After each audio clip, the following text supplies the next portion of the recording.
Hello guys, welcome back to Genie. Today in this video, I'm going to show you how to fix 100% disk usage on Windows 10-11 in under 2 minutes.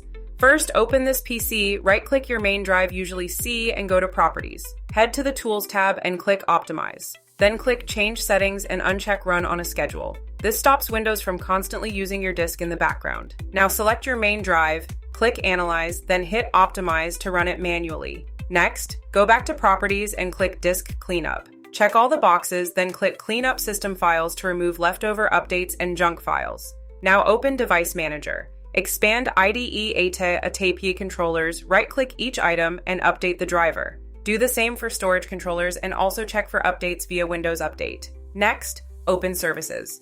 Find Connected User Experiences, open Properties, and set it to Disabled. Do the same for SysMain. Now locate Windows Search. If you can't stop it, open Command Prompt as administrator and run a command to stop it, then disable it in Services. After that, go to Settings of System Notifications. Turn off unnecessary notifications or disable them completely to reduce background activity. Now we'll scan your disk. Open Command Prompt as administrator and run the disk check command. Type Y when prompted, restart your PC, and let Windows scan and fix errors during boot.